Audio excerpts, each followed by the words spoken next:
Good morning, everybody, and it sounds like a lot of you already agree with this, so I hope I can keep you on board for the next few minutes and help you to continue to agree that yes, indeed, we should consume ugly or expired foods. And I think we do have a few very good reasons for this, and one of these is this fact. I work for the Food and Agriculture Organization, and the thing we hear every day is that 1 in every 10 people are undernourished or hungry. And while this may seem like a problem that's far away and in other parts of the world, there is a lot of this also in our countries, in developed countries, so it's not only a developing country issue. And the thing about that that's relevant to this is we do actually produce enough food to feed everybody, so this need not be the case. And if we look at some of the facts on food loss and food waste, for example, every year around the globe, around 1.3 billion tons of food is lost or wasted.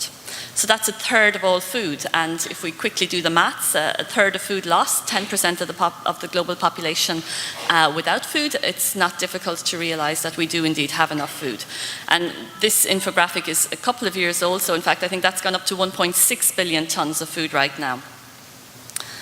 And I had a picture of fruit and vegetables on the front page, and it wasn't just because it was a nice picture and ugly fruit and veg look pretty. It's much more serious than that. Actually, half of the fruits and vegetables and the roots and tubers that we produce are lost somewhere between primary production and consumption. And while in developing countries, a lot of this is what we call food loss. It happens in the primary production stage. When we come to high-income, middle-income countries, countries like the US, lots of countries in Europe, at least half of this waste happens between retail and consumer. And this is certainly an area where we can all make an impact and make sure that we can reduce this figure. So why are these things, why are they not making it onto our plates? Why do we not see these in our stores? I know my kids love them, but the big retailers or the big stores certainly don't seem to have them on their shelves. And there has been some work done to look into this and see why is this the case. And this is just a case study that was carried out in the UK, but I think a similar situation happens here in the US. And this was one of the big supermarket chains there, and people went around to the farms that supply these supermarket chains to see what actually happens, and in this case it's on carrots, what actually happens with all the carrots that are produced. And all of these carrots go through a grader, and if they're not straight, if they have the slightest bend, they're kicked off the line. Then they go through a second control, and this is a photographic one, and they have to be orange, and if they're not orange, they have some blemishes or some discoloration, there's a little bit of purple or a little bit of other color, they're kicked off. So in this way, something like 25 to 30% of all those carrots never make it out of the grading room. And at least half of these, there is nothing wrong with them, there's just because they don't look pretty. They don't meet what our ideal standards of what a carrot should be like, that we can peel it in one foul sweep and make our lives easy. So is this good enough to get rid of all of these? And we hear a lot about, as we move towards a more mechanized food industry, that it's very important to have conformity. Otherwise the machines can't deal with it, we impact food safety. But I think we have to challenge the industry to say, this is not enough. With limited resources in the world, with a growing global population, we have to be able to make more of the food we produce accessible. And therefore I think that means also pushing our industry to develop the technology so that these kind of less than perfect foods can make it into the food chain in a much more frequent manner, and not just through some of the smaller or local initiatives that are underway to bring these to the table. Now, where I work, we have a lot of focus on food loss and waste, and one of the communication issues that keeps coming up is how do we communicate better to the consumer about these? And so we have this whole series on Zero Hunger Heroes, where we're trying to tell people what to do. And one of those actions that we promote amongst people is don't be prejudiced. Buy ugly or irregularly shaped fruits. And an important point here is that they're just as good for you as the rest. There aren't any nutritional deficits just because they don't look the same. And so there has been a little bit of research to say that even some of these that have weathered a storm, that apples that have a little bit of scab, may even have more antioxidants. But it isn't that they're bad for you or less nutritious for you than the nice straight ones. Now, another area I want to touch on, since it came up on the title, is expiration dates. And there's a lot of dates out there that can go on packaging, and these can be about when it was manufactured, when it was packaged, when it should be sold, when it should be moved off the shelf, when it expires, when it's best before, best quality. And the problem with all these dates is very few of them have anything to do with safety. They're all about quality. And do we really need all this on the packaging? And I think it just adds to a lot of confusion with the consumer. By all means, if there's a date that says this is not safe after that, I fully agree. But most of these have nothing got to do with safety. And we're just telling the consumer that those cookies, which when they open them look perfectly okay, should be thrown out. And I think this is a big challenge. And until we come up with a better way of somehow managing date marking, it's very difficult to tell consumers follow everything on the package, because that just results in a lot of stuff going into landfill and doesn't really have any impact when it comes to consumer health. So again, Zero Hunger Heroes are told to understand dates, but I think they're doing this in a very diplomatic manner, trying to get people to understand these things. But really, is there a role for them unless they're there to tell people about the safety of the food? And I'm not sure there is. And just to finish off, one more point to make to you about the cost of all of this. You know, maybe 10% of our food or something is lost because it's ugly, or because the expiry dates are adhered to. And this is a cost for us, and some surveys in Europe have said, you know, this can cost households up to £1,500 or euros per year. But it also has a cost to the environment. And there was a study done which said if nature was asked to pay the total bill for food waste, it could charge society at least another $700 billion per year.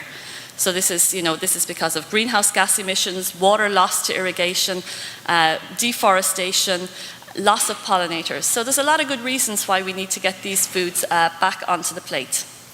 And I think we all have a role to play. We're consumers, we can put the pressure on, and we've seen what's happened here in the US with antibiotics, for example, and pushing for no antibiotics in chicken. I think we can do the same when it comes to these foods. We have a lot of power. So I hope you will continue to agree that we should continue to consume these ugly and expired foods. And thank you very much.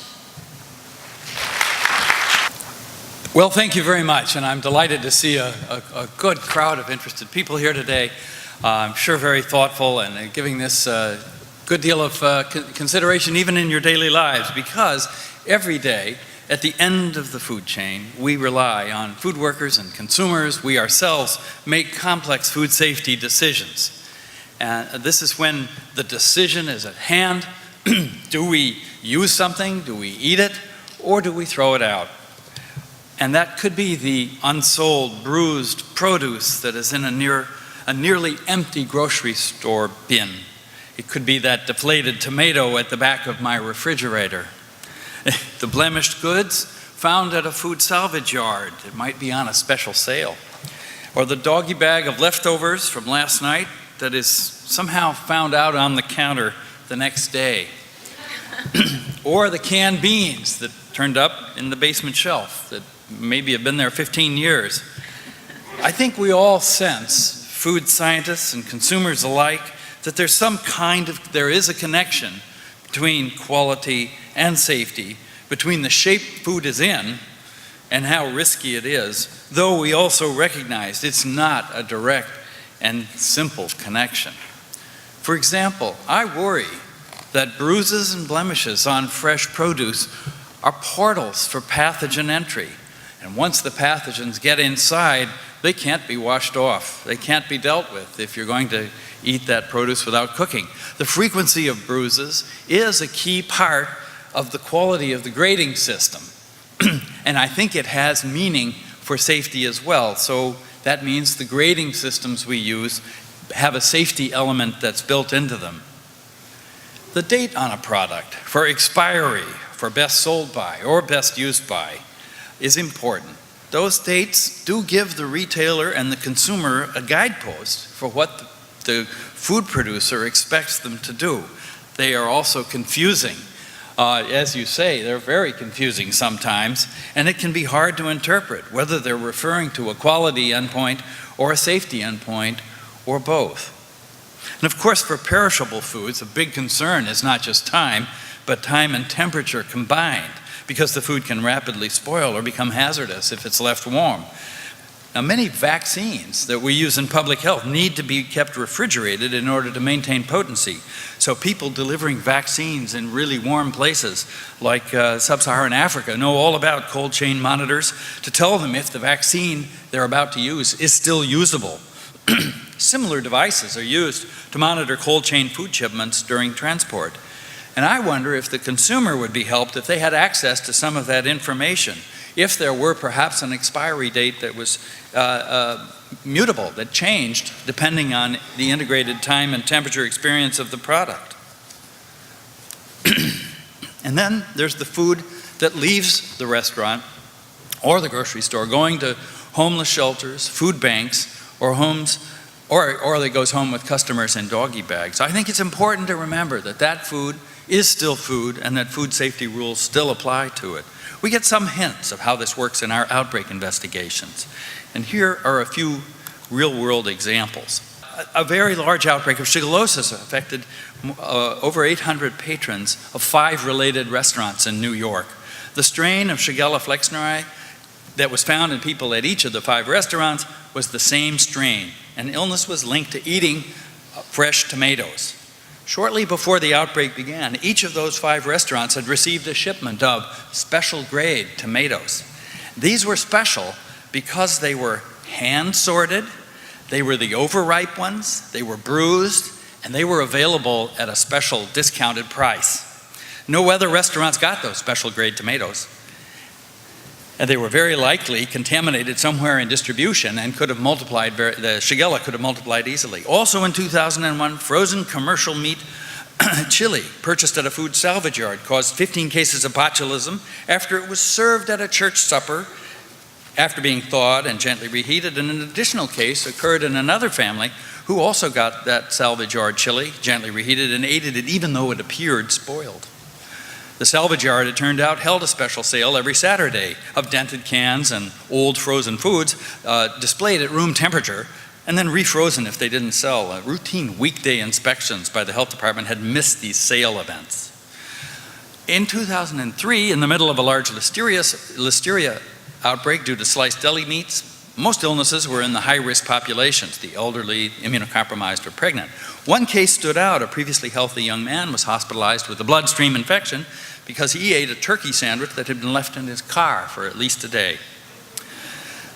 These may be extreme examples, but they illustrate the lack of attention and how it can cause trouble. So what do we advise folks to do? Saying, when in doubt, throw it out seems pretty nonspecific. I'd like to think we could help folks make more informed decisions by assessing the quality grades of produce for their safety implications and sending more of the lower quality produce for cooking or other processing. Explore more dynamic, informative labeling, including the possibility of time temperature markers that could be incorporated into consumer packaging, like an expiry date that changes to read discard now. Training those handling leftovers, surpluses, or salvage foods in the principles of food safety. The FDA and some states have guidelines already, and volunteers and workers in this arena need to apply them. And maybe restaurant doggy bags could have some simple instructions printed on them right next to the picture of the pagoda. Instructions to promptly refrigerate, for example. Now, it may seem little has been done in the public health dimension of this problem, but I draw your attention to a recent report in that esteemed scientific journal, The Onion. And I quote, a report published Wednesday by the CDC revealed that saying the phrase, "smells okay," precedes 85% of foodborne illnesses in the United States. Most individuals had given a quick once-over to leftovers and uttered some variation of, "yeah, probably still good." And the report also confirmed that thousands of Americans across the country are infected with a foodborne illness every year shortly after being asked by a friend or family member to try this. So I do think there is risk in poor quality foods, the bad and the bruised, and that the food supply is safer when those risks are recognized and managed. The retailer and the consumer could make better decisions if they had more information than they do now. Thank you very much.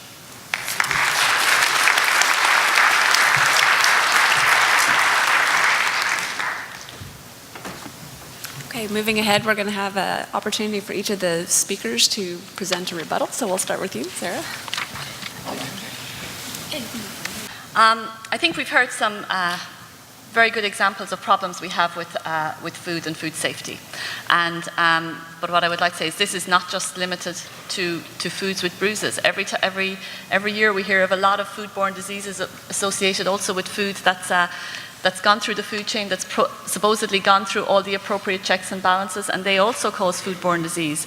So this is not a problem unique to food that's ugly or food that's bruised or blemished. I fully agree that we definitely can do things better, but I think we have to separate our management of food safety from how we manage all these foods that are less than perfect.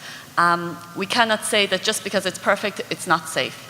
And this is where we need to have a much more refined approach to how we manage risk and how we manage food safety.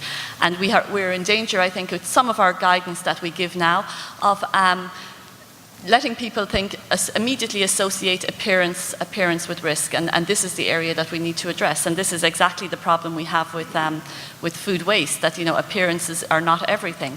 And as Rob already said, something can look good and it may not be good, but something can look bad and it may not be bad. So this is something we do have to overcome, and I think this should be our challenge to the industry. There are ways that we can use some of the new tools, the new technology that's coming online to be much more smart about our food and take this to a whole other level. Get the argument away from whether a food is ugly or whether there's a bruise, and try to use the technology that's available to us to address those issues of safety where they're pertinent, not just because they don't look well. I think one other issue is in relation to things like handling. Food handling can be a big issue, and we see that the Cahill outbreak that Rob referred to, there was a lot of handling of those products also involved, and this is something that Cahill is often coming from direct contact with people. So I think what we need to underline here is that when it comes to food, everybody has a role, and we need to also to make it easier for the consumer and those who are handling foods in their homes to manage food safety. Giving them complicated instructions is not always the easiest way for them to address food safety. How can we make this as simple as possible? How can we use the technology that's available to us? And still, how can we get those ugly foods that are still perfectly healthy, can still be used to feed the growing population on the tables and in a safe way. So I hope we will say yes, we should keep them on board and use that as a means to put pressure to find better and smarter ways of doing this. Thank you.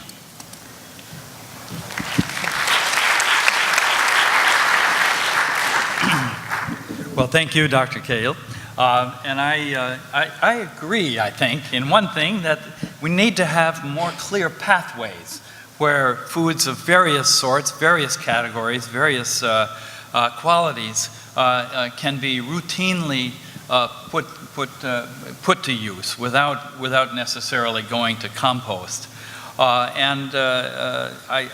think that being clear on what those pathways are and being clear that HACCP applies as long as we're going to be consuming them at the end of the pathway is something that probably hasn't gotten as much thought as it needs, and I think we would agree on that. I think ugly is different from bruised and compromised. I think there is a huge variety in what biology and what plants can produce.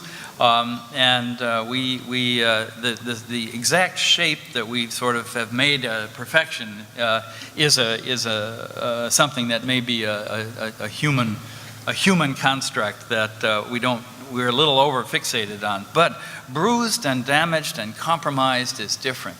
And I don't want to see that get blended in. And I do see often this mix of quality and or ideal shape versus the actual safety of the food get blended and confused. I think we need to think through the last steps in the food chain. It does not end with purchase or serving. It continues on beyond that. And think hard about what other possibilities there might be. I actually don't think that feeding food to animals is necessarily a waste, not from the animal's point of view. And if we're going to eat those animals, that has a certain efficiency to it actually as well. Now, I do have some sympathy for the idea that a food that is really ready for consumption or could be perfectly good, it's very sad when that doesn't get there. I had the experience recently flying on a very large aircraft returning from Australia, one of those giant double-deckers. It had taken off, it was headed out over the Pacific. On Qantas, they actually feed you, which is an interesting experience for us Americans.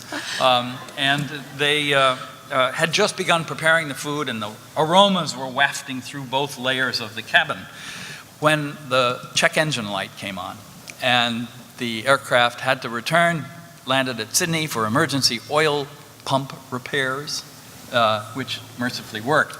But there were all the food. There was supper that was all fixed and ready and hot. And there was too much warm time on the ground, and the airline elected they had to discard 450 hot dinners ready to serve. That was, and I don't actually know what happened to them, but I am pretty sure nobody ate them. And that was sad. That was particularly sad for us because we took off without recatering and had the aroma of supper to feed us, to feed our imaginations all the way across the Pacific. So I deeply regretted that diversion. And I have a great deal of sympathy for the issue. Thank you.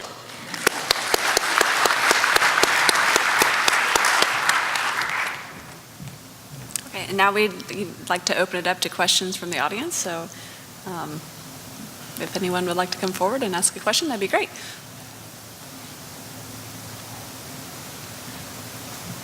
It's probably not fair because I'm from CDC, but hopefully you'll allow me a question. So for Dr. Cahill, do you have any statistics, or are you aware of any statistics for the fruits, vegetables, tubers, and roots that actually do go into processing or to animal production versus waste? That'd be an interesting statistic, I mean, disposed of.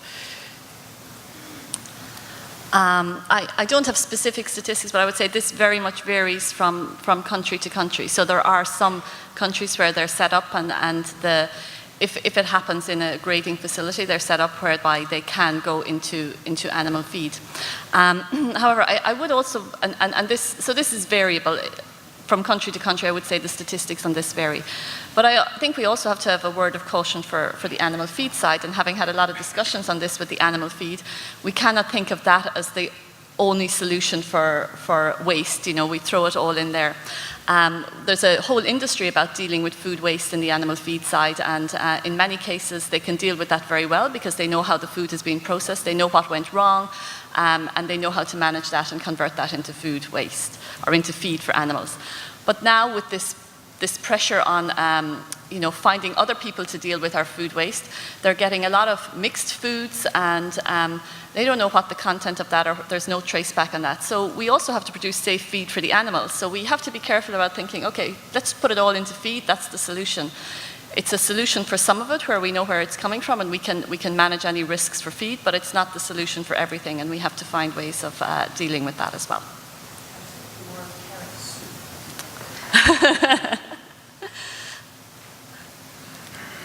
I guess my concern is messaging. It is, I look at a difference between, like you said, ugly food and spoiled or damaged. And I think about groups who will get the message and who are getting the message about food waste and how it needs to be addressed. But they take it to such a level.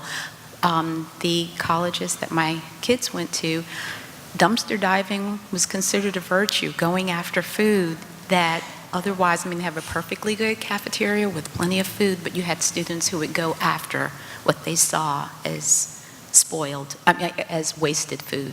So I'm just concerned about how do you get that message out that there's a difference. Yep. Are you familiar with the term dumpster diving? I've heard of it, yes. I have a nephew that does it, yes, and he particularly does it after major food recalls. Oh, right, okay. After Yes, because suddenly dumpsters may be full. they're very full, yeah. And we... I don't think it's a good idea, but I've had trouble talking him out of it. Yeah. And I think there are... the need for communication in this is really important. And we see a lot of... I think in the US already, I've heard speakers here at previous IAFPs talking about some of the guidance here. And I don't work directly on that, but we're seeing this happening also now in developing countries or lower income countries where, you know, there is a developing food sector and this whole, what they call it, more formally, reuse and redistribution, as it's called. And I think there are people working in that sector as well that recognize food safety. And I know from our side, we have a food safety person working in collaboration with all the other people on the development of that guidance. But communication is going to be the challenge, and to actually reach all of those people who think, you know, they're saving the world just by dumpster diving is a particular challenge, I agree. But hopefully one we can find good communication messages to deal with so that we can reach a balance. As you said, this looks like a very complex problem. My question is about which will be the best forum to join all the stakeholders involved in the solution of the problem. Who will be having the leadership to look for the solution of this problem? And how could we have a systematic approach to the solution?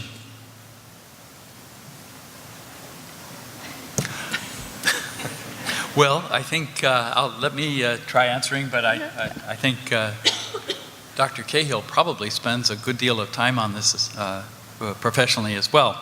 I think in this country, it's something that's being considered and discussed in county health departments, in state health departments, and with food safety authorities at all levels. It's tied to the local food and the free food movements, so there are a lot of moving parts in it. And I think our best solutions come from local and state health department approaches and the Association of Food and Drug Officials in this country, who are attempting to bring some dialogue together. There are a lot of stakeholders, and I welcome that dialogue, but I think in our setting it needs to come up organically from local and state levels. Yeah, I would say to complement that, globally we have this dialogue as well. There's an initiative called Save Food, which is a consortium of over 850 different industries, non-governmental organizations, retailers, and governments who are working together to try and find technical solutions to this. So, and look at where the technology can bring us, what kind of practices can be put in place to try and address this. So I fully agree it has to be a kind of a multi-stakeholder effort to do this. And but you know, at the end, the food industry also boils down to economics, and we have to find a feasible way of doing this. And in a presentation earlier this week, I heard somebody from the industry say, if you tell us grow chicken on the moon, we can do it. So we need to, you know, I think, be very strong in our communication to the industry that we need to find a way to do this. And at the end, this is where the technology that will allow us to do this comes from. But the others, the regulators, the health departments, the consumers have a role in informing and pushing that this is this is the direction we want to go. Thank you. Okay, let's thank our first two speakers this morning for a really, well-rounded perspective on the first question. Thank you very much. Now we see.